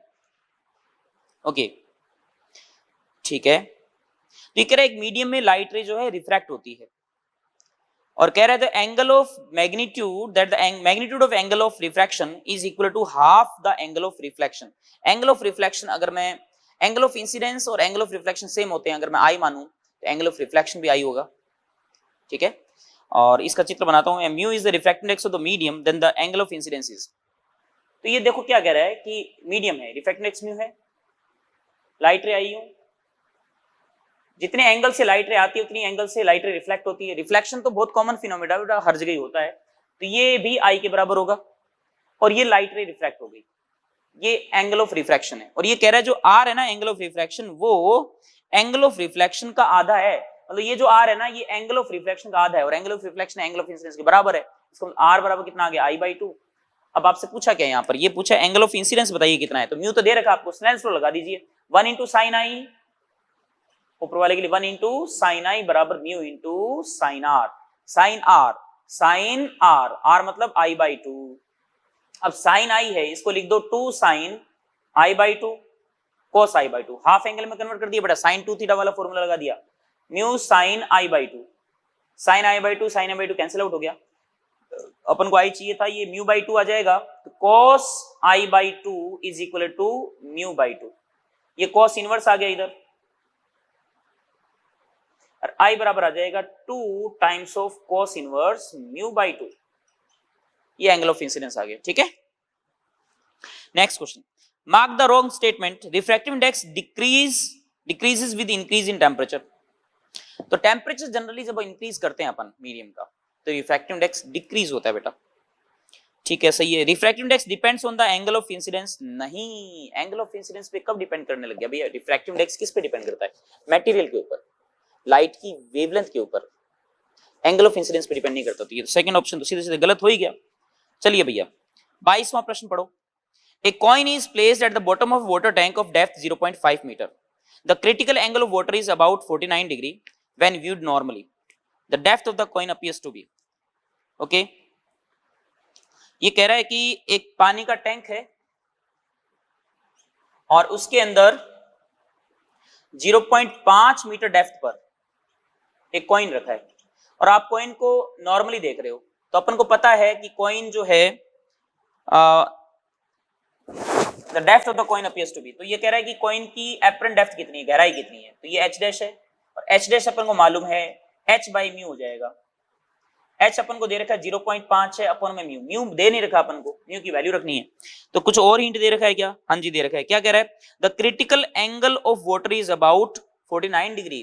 Critical angle बेटा TIR, तो इसको समझना है तो आप TIR के लिए एक लाइट रे ड्रॉ करो जो कि 90 डिग्री एंगल पर अमर्ज हो जाए। जैसे डेंसर से रेयर में होता है ना, तो आप थीटा सी पर रे इंसिडेंट करो ताकि 90 डिग्री एंगल पर अमर्ज हो जाए। रिफ्रैक्टेड एक्स म्यू है, म्यू इंटू साइन थीटा सी बराबर 1 इंटू साइन 90, मतलब 1। म्यू अपन को नहीं पता है तो ये 1 बाई म्यू हो जाएगा ना, यहाँ पर 1 by mu is sine theta C. Theta C की वैल्यू बेटा आपको 49 डिग्री दे रखी है, तो 1 बाई म्यू की वैल्यू साइन 49 हो गया। तो ये देखो ये कितनी वैल्यू आ जाएगी, 0.5 इंटू 1 बाई म्यू है ना, 1 बाई म्यू की वैल्यू रख दो साइन 49, खत्म। तो ये आंसर आ जाएगा। 23 the critical angle for light going from medium x into medium y is theta. ये कह रहा है मीडियम x से y में जब जाते हैं अपन तो क्रिटिकल एंगल थीटा है। ठीक है, तो अगेन ऐसा ही क्वेश्चन आ गया, ये मीडियम x से मीडियम y में जा रहे हैं और क्रिटिकल एंगल कितना है, थीटा है। ये x है और ये y है, तो यहां से जा रहे हैं अपन, तो क्रिटिकल एंगल कितना है, थीटा, मतलब ये वाला एंगल 90 हो जाएगा। ठीक है, the speed of light in medium x is v। यहां पर स्पीड कितनी है, v है। तो पूछा the speed of light in medium y is, इसमें स्पीड बताओ कितनी है, इसमें स्पीड v डैश मान लो। ठीक है, तो v डैश जो है एक्चुअल में स्पीड अगर v डैश है, इसका मतलब इसका जो रिफ्रैक्टिव इंडेक्स है ना वो मान लीजिए म्यू डैश है, तो म्यू डैश पक्का पक्का क्या होगा, c बाई v डैश होगा। और इसका रिफ्रैक्टिव इंडेक्स अगर म्यू मानो इस मीडियम का, तो म्यू पक्का पक्का c बाई v हो जाएगा। स्नेल्स लॉ आप लगा दीजिए तो अपने पास v डैश की वैल्यू आ जाएगी। देखो स्नेल्स लॉ लगाओगे तो म्यू इंटू साइन थीटा बराबर mu dash into sine 90, sine 90 ना, साइन 90 की वैल्यू 1 हो जाएगी, म्यू की वैल्यू c बाई v है इंटू साइन थीटा बराबर म्यू डैश की value c by v dash है इंटू में साइन 90 1 हो जाएगा। c से c कट गया बेटा, यहां से v डैश की वैल्यू कितनी आ गई, v डैश आ जाएगा v बटा में sine theta. Correct, simple question. Next question 27 a diver in a swimming pool wants to signal his distress to a person lying on the edge of the pool by flashing his waterproof torch. He must direct the beam of the light vertically upwards. He must direct the beam horizontally. He must direct the beam at an angle to the vertical which is slightly lesser than the critical angle. ठीक है, ये कह रहा है कि यहीं देख लो आप, ऐसे ये पूल है और यहां पर कोई बंदा खड़ा है ना किनारे पे, और यहां पर कोई डाइवर अंदर डूबा हुआ है आदमी या जो भी है, वो टॉर्च मतलब टॉर्च लाइट जो है इस पे मतलब इस पे इंसिडेंट करवाना चाहता है, इसको शाइन कर रहा है। तो टॉर्च लाइट को वो ऐसे भेजेगा ना जिससे कि वो आफ्टर रिफ्रैक्शन ये एकदम 90 डिग्री एंगल पर मर्ज हो, तो ताकि इसको टॉर्च लाइट जो है इसकी आंख तक पहुंच जाएगी, इसके पास पहुंच जाएगी। तो इसका आंसर कौन सा हो जाएगा, थर्ड हो जाएगा बेटा। 28 A vessel is half filled with the liquid of refracting index mu. The other half of the vessel is filled with the immiscible liquid of refracting index 1.5 mu. Okay. The apparent depth of the vessel is 50% of the actual depth. Then mu is. तो इसमें दो liquid भरे हुए हैं बेटा, ठीक है, इसमें दो लिक्विड फिल कर रखे हैं। एक का रिफ्रैक्टिव इंडेक्स म्यू है, ठीक है, और आधे पार्ट के अंदर 1.5 म्यू। ये मान लीजिए h है, ये भी मान लीजिए h है ना। तो ये डेप्थ है, बॉटम है। इस बॉटम की इमेज अगर आप ऊपर से देखोगे इसकी एपरेंट डेप्थ कितने पे नजर आएगी, एपरेंट डेप्थ नजर आएगी h by mu one mu है plus h by mu two 1.5 mu, यही है ना एपरेंट डेप्थ। और ये कह रहा जो एपरेंट डेप्थ है ना वो एक्चुअल डेप्थ का 50% है, तो एक्चुअल डेप्थ कितनी है, 2h है, 2h का 50% कितना हुआ, h ही तो हुआ, तो ये कह रही है इसके बराबर है। बाकी म्यू की वैल्यू बताओ कितनी होगी, तो इसको सॉल्व कर लो, h काट दो, सॉल्व कर लो बेटा, म्यू की वैल्यू हो जाएगी। Next question, refractive index of particular material is 1.67 for blue light, मतलब यूवी यूबी दे रखा है, ब्लू या वॉयलेट बोल सकते हो आप इसको। 1.65 फॉर येलो लाइट, ठीक है, म्यू वाई भी दे रखा है। 1.63 फॉर रेड लाइट, तो म्यू आर भी दे रखा है, तो म्यू वी की बजाय म्यू बी दे रखा है, तो लमसम बराबर सही होता है लगभग, ठीक है, तो आप उसको म्यू वी से रिलेट कर सकते हो। Dispersive power of the prism made from this material is very simple, omega is equal to dispersive power बराबर mu V minus mu R upon mu Y minus 1, mu V या mu B blue blue blue mu B minus mu R upon में mu Y minus 1, value दी हुई बेटा, रख दो, direct answer आ जाएगा, ठीक है। तो चलिए नेक्स्ट लेक्चर के अंदर बाकी स्टेज फर्स्ट स्टेज सेकंड के क्वेश्चंस कुछ करेंगे, और वे ऑप्टिक्स में से भी कुछ क्वेश्चंस मैं कंसीडर करूंगा इसके अंदर, ठीक है। बाकी अपन नेक्स्ट लेक्चर में बेटा पढ़ेंगे, ठीक है, तब तक आप मेहनत करिए अच्छे से, ओके, थैंक यू।